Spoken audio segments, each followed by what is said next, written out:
Hello everyone, and welcome to my General Hospital official channel. I hope everyone is having a wonderful day. Before we begin, please hit the subscribe button and give this video a thumbs up. Willow is getting ready to marry Drew after accusing Nina of causing her to lose her children. On General Hospital today, Ava approaches Alexis for a meeting, Christina destroys Molly and Cody's developing romance, and Marco and Lucas both make significant moves. After Carly leaves him during a fight, Lucas follows her back to her office and asks why. Since she owns this hotel, Carly didn't want to cause a stir in the community. Lucas acknowledges that he went too far in bringing up Morgan, but he was attempting to convey that her devotion to Sunny had only caused her sorrow. Carly claims that he is the father of her children. In addition, Sidwell targeted his own son and nearly killed Christina in that fire. Lucas claims that Sidwell's acts were bad, but he won't justify Sunny's behavior because it was also wrong. Lucas claims that even though he had his own father's blood on his hands, he followed her lead and stood up for Sunny for years. Lucas claims they only have Sunny's side of events, despite Carly reminding him that Julian attacked Sunny first. Sunny had the opportunity to kill Marco, but he chose not to do so for them, as Carly notes. Lucas claims that her belief that he should be thankful because Sunny spared Marco's life is crazy and that her inability to recognize it is evidence that she has spent too much time in Sunny's world. He leaves abruptly. Sunny promises Marco in his room. Sunny assures Marco that he has nothing to do with his problem and that he has promised not to be bothered as long as he stays out of his father's affairs. Since he is his attorney, Marco claims it is not feasible. Sunny claims that it would be best if he returned to Miami and that he should just represent his legal business holdings. Sunny claims that Marco is endangering himself by refusing to return to Miami. They'll need to figure out how to live together in harmony, Sunny says. Sunny wonders if Marco is among those who believe he is to blame for his mother's passing. Although Marco acknowledges that he initially placed the blame on Sunny, he now realizes that the circumstances were far more complicated. He is aware that his mother was under stress, and she drank as she typically did to cope. He thinks she didn't intend to commit suicide, but instead combined drugs and alcohol. Sunny concurs because he owed Natalia a lot and she was a powerful woman. She expressed her love for Marco and her remorse about their separation in one of her final words to him. Marco shares this sentiment, and they will never be able to change it. When Lucas arrives, he is unhappy to see Sunny there. Declaring that he doesn't want to get into any problems with Lucas, Sunny leaves them. Lucas threatens to call the police if he touches Marco once more. Lucas needs to inform the police and include this in his testimony once Sunny leaves since he believes that Sunny came here to threaten Marco. Marco acknowledges that he kept Sunny's actions a secret from the police. Marco tells him that it is worthwhile for him to remain silent in order to avoid getting involved in Sunny and his father's problems. Marco thanks Lucas when he says, this is his call. Lucas responds that he has something to do nonetheless, while Marco says he has to sleep. Sunny visits Carly's workplace and informs her that her brother has gone crazy over Marco.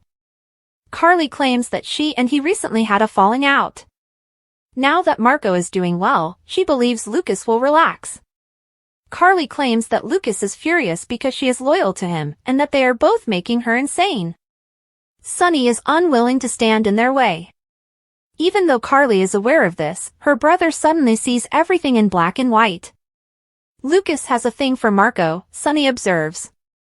She says Lucas needs to realize that he is a part of her life, but maybe he should just keep quiet and avoid her. What is Christina so worried about? When Christina encounters Cody at the pool, she questions whether he is there to see Ava. He clarifies that Christina is afraid that Ava is with Rick because she is attending Drew and Willow's wedding. They had a huge blowout at the art exhibit, so Cody is skeptical. Cody thinks he can move her away from the lawyer in the near future. When Michael shows up, Christina goes to speak with him. She wonders what's going on after receiving his SMS. He informs her that today is the wedding of Willow and Drew. Concerned for Willow, Christina reaches for a table.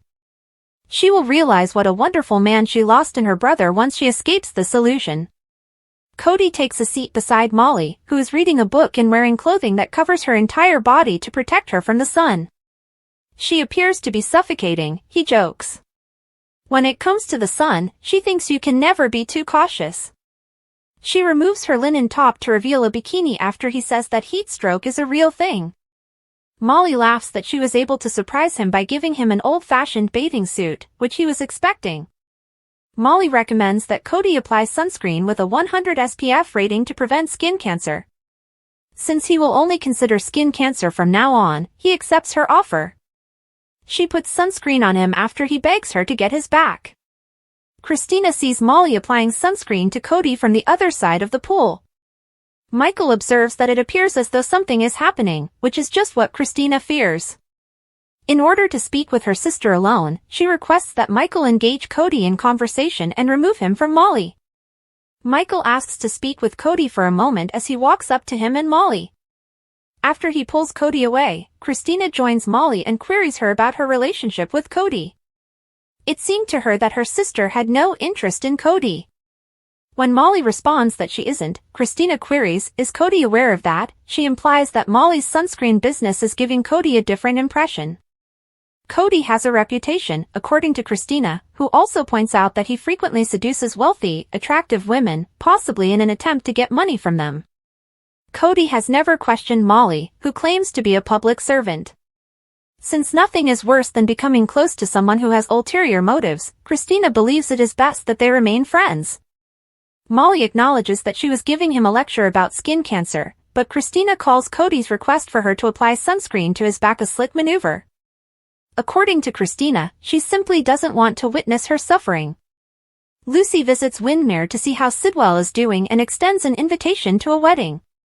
Since he was also invited, she claims she was hoped he would accompany her to officiate Drew and Willow's wedding. Although Sidwell is grateful for the invitation, he turned down the congressman's offer.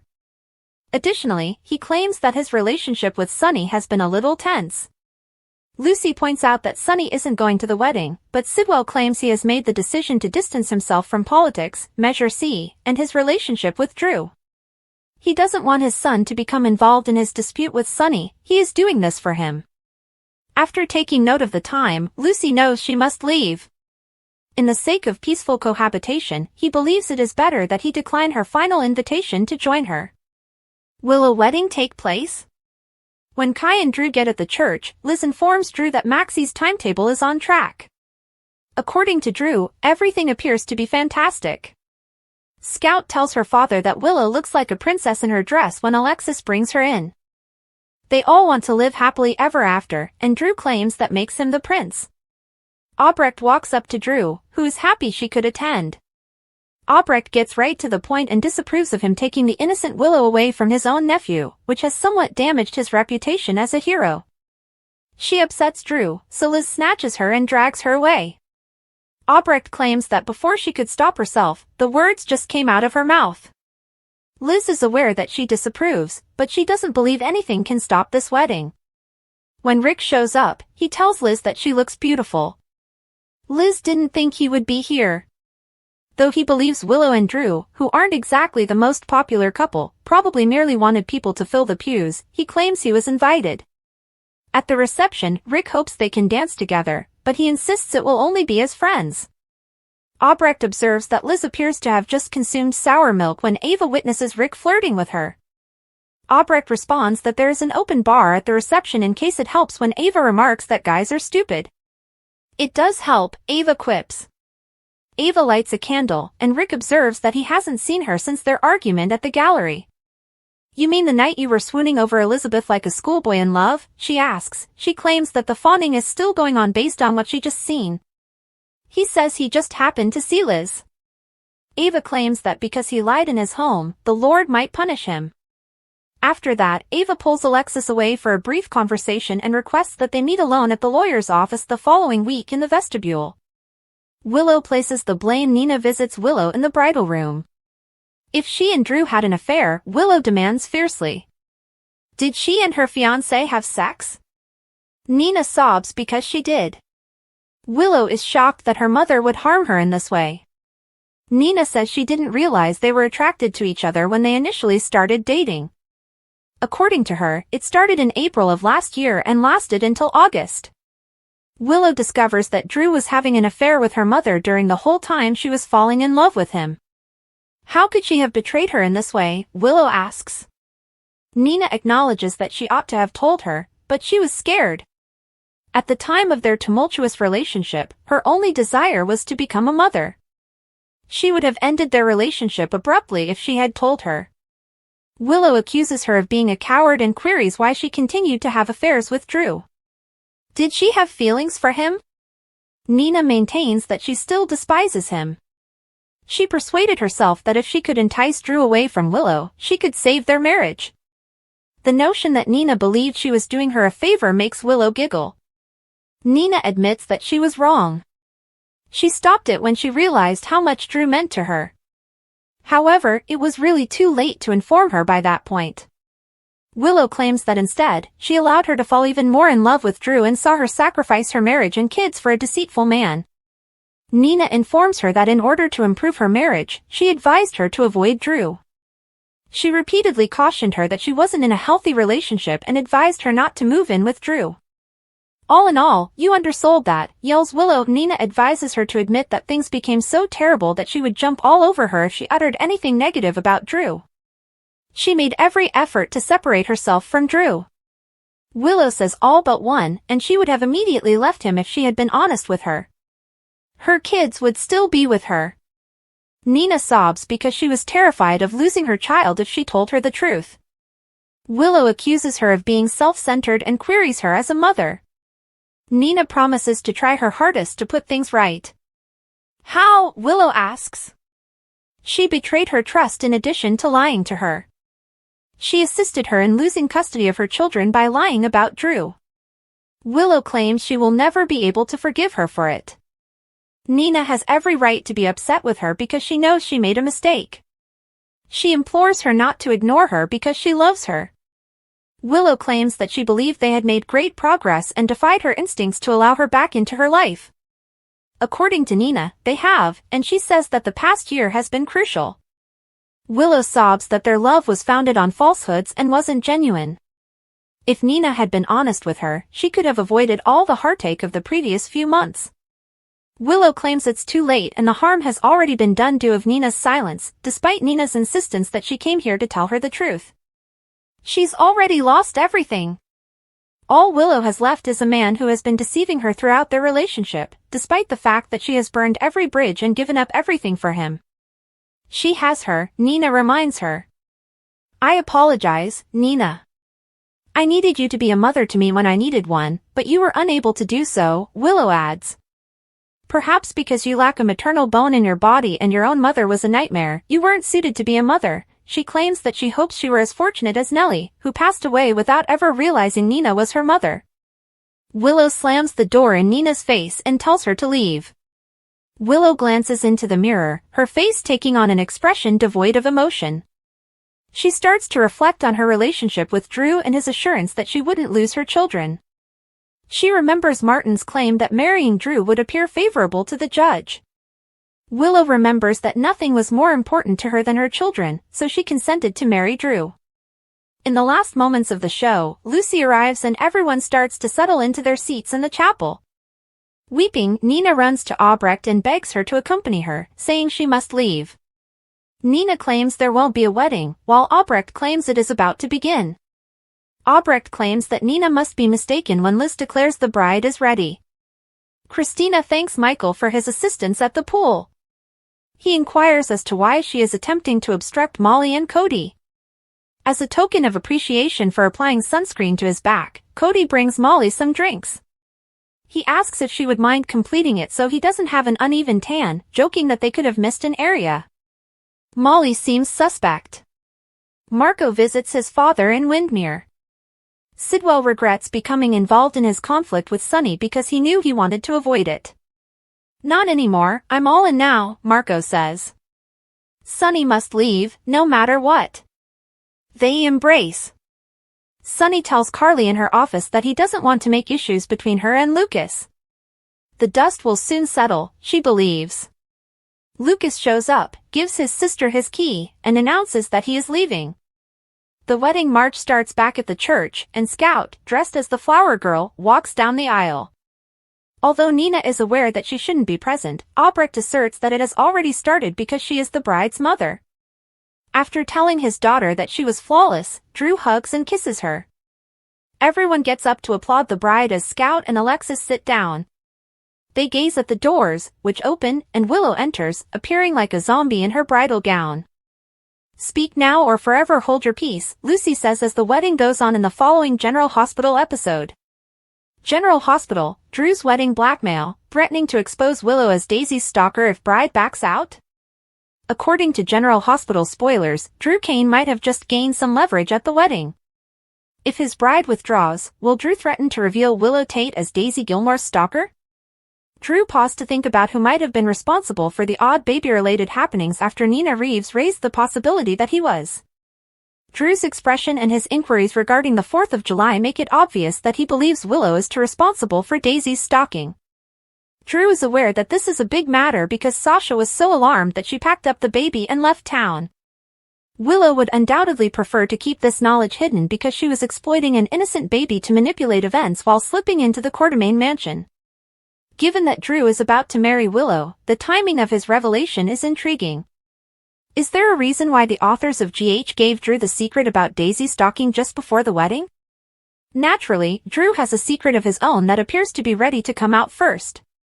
Willow ought to learn that while she was falling deeply for Drew, he was secretly having sex with Nina. Curtis Ashford might be the one to reveal the news to Willow, but it might not be that easy to leave her groom. Willow might lose her temper and decide to leave Drew, but he could use severe blackmail to stop her. It's simple to picture Drew dragging Willow away for a private moment in an attempt to salvage the wedding. Michael Corinthos could not be pleased to learn that Willow was the one who drove Sasha and Daisy out of Port Charles, and Drew might imply that they have both engaged in dubious behavior. Maybe Drew may encourage Willow to move forward from Nina's death and marry him. If not, he'll make sure the truth about her Daisy stalker status is revealed.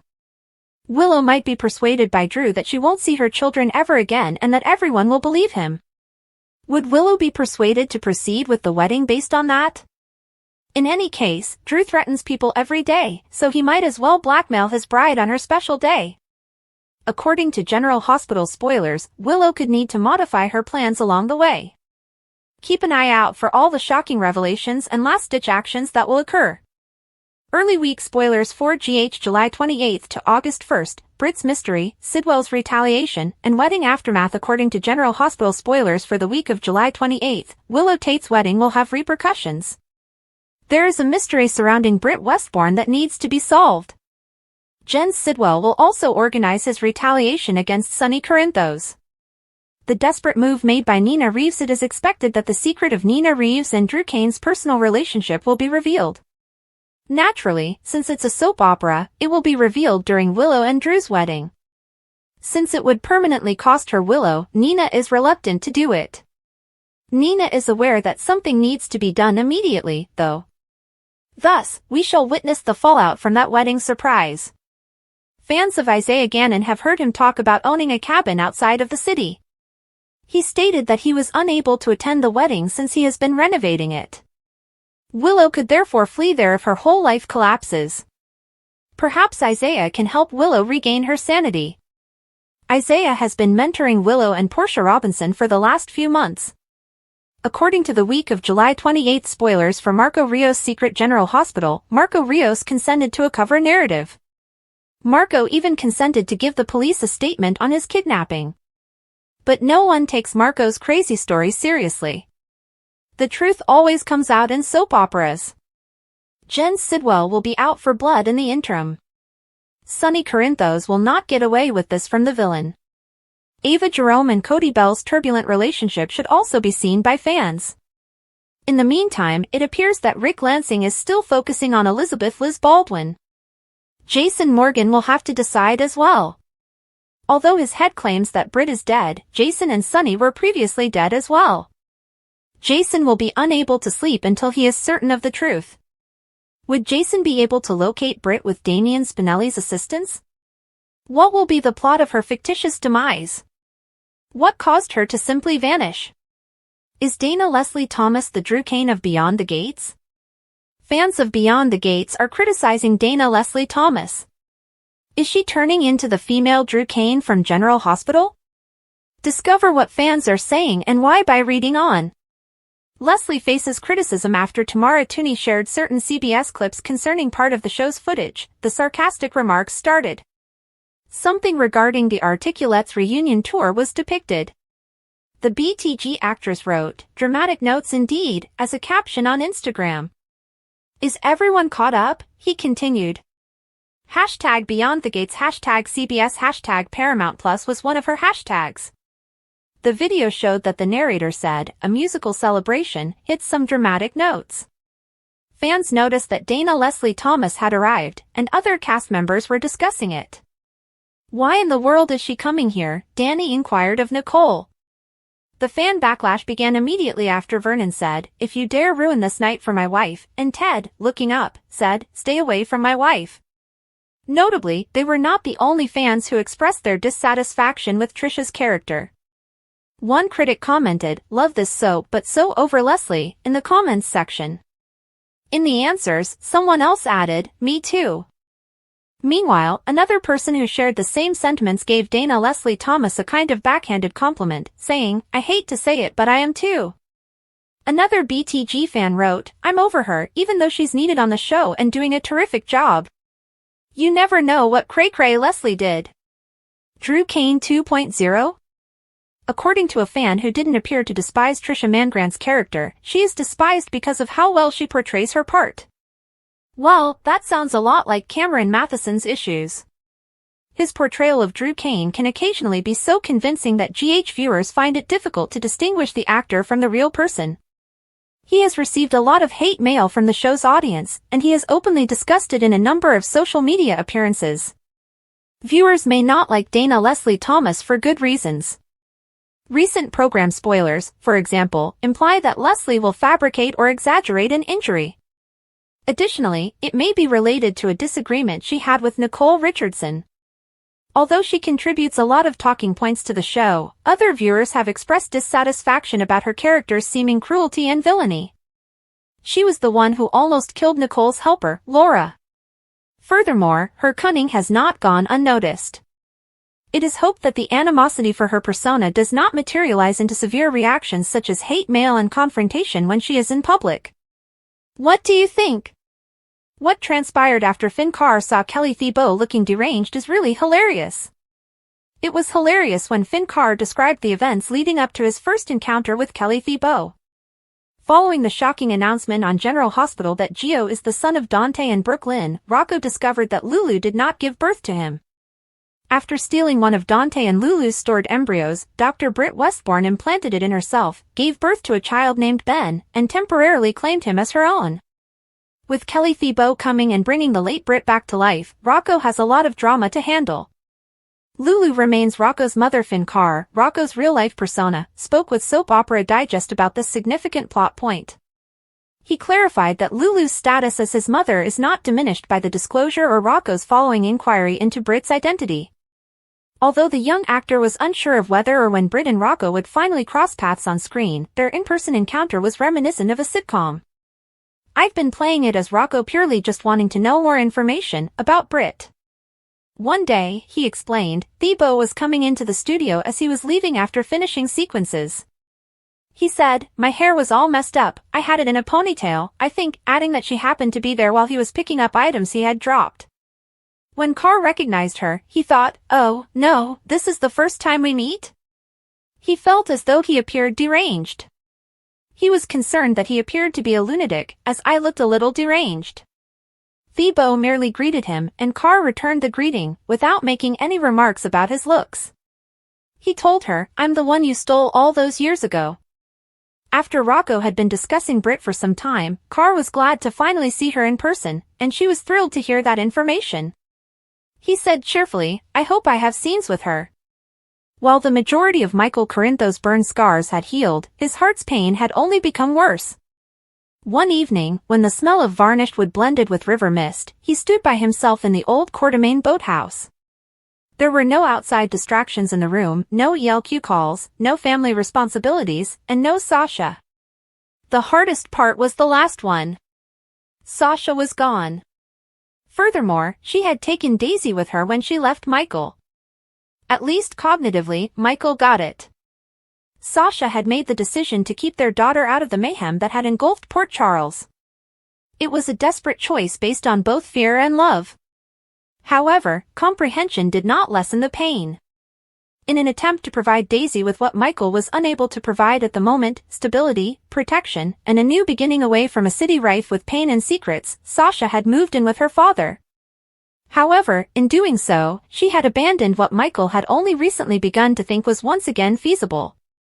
A future. One that, following the fire, he never thought he would be permitted. In addition to destroying a wing of the docks, that explosion almost killed him. It was uncertain to the doctors whether he would survive the night. He had been in a burn center overseas for about 3 months, with skin grafts covering the majority of his upper back and his hands shaking from the pain and loneliness. Recovery had been tough, mentally and physically, every hour. Nevertheless, he had lived. He was a different person when he returned to Port Charles.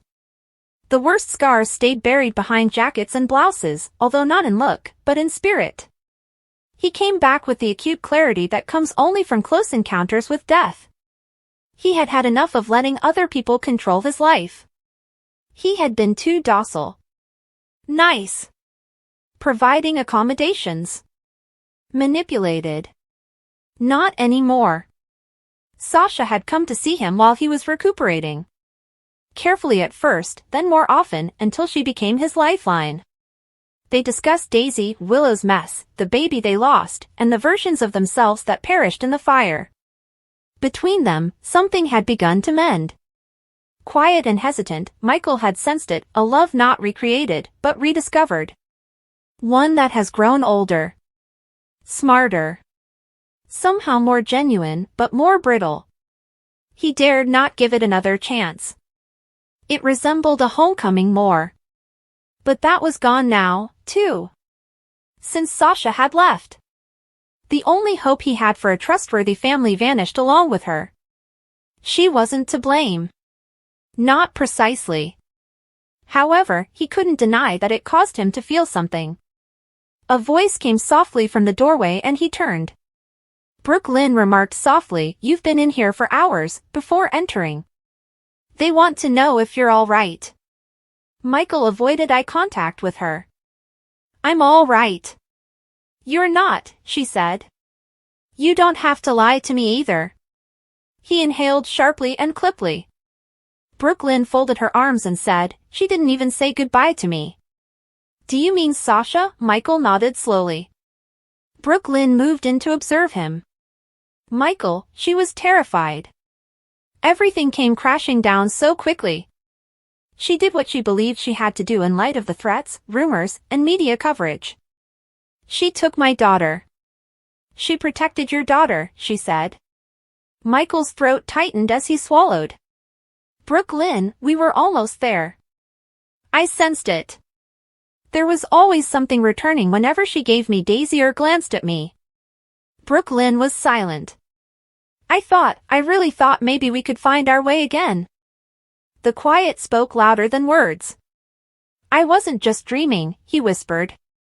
"Was I?" "No," she replied. "You weren't." At last, Michael looked to her, his red-rimmed eyes. "So why is it that I feel like I've lost everything again?" Brooke Lynn was at a loss for words. He allowed her to hold him for a considerable amount of time after she put her arms around him.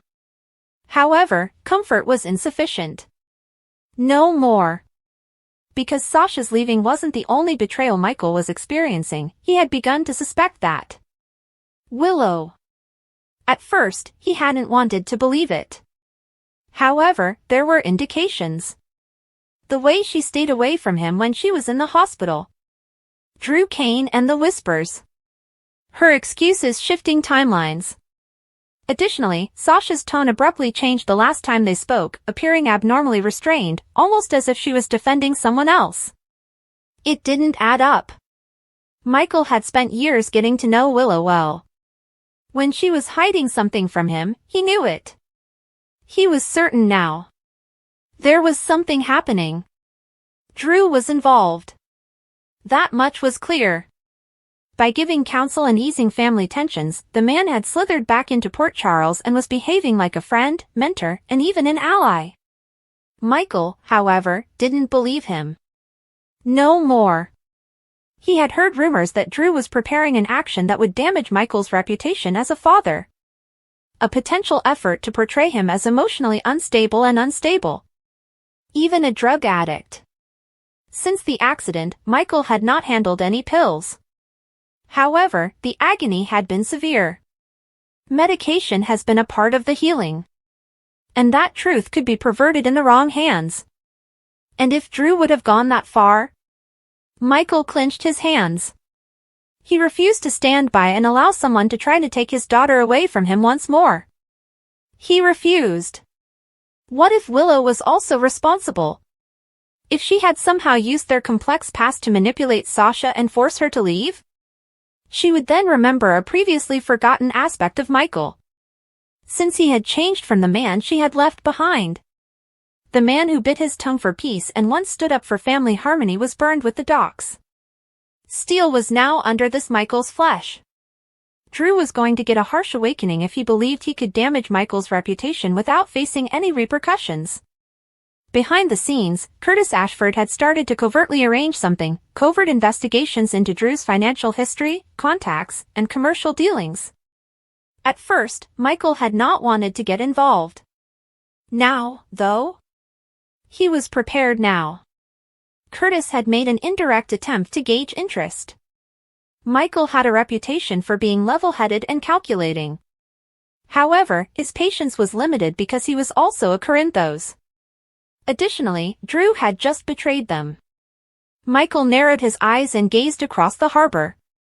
Brooke Lynn, who had been silent at his side, glanced up and said, "If Curtis has a plan, I want in."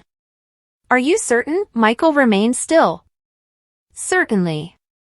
Because once you pursue Drew, there is no turning back. There is nothing to return to," he said icily. He meant it. Sasha had left. Daisy had left. And whatever it was Willow was lying about, it perished with her falsehoods. On one occasion, Michael had killed Claudia Zachara to prevent her from taking the baby in order to defend his sister Jocelyn with his bare hands. When Cyrus Renaud attempted to quiet Sasha in her worst hour, he confronted him and pulled him across a hospital room. And now?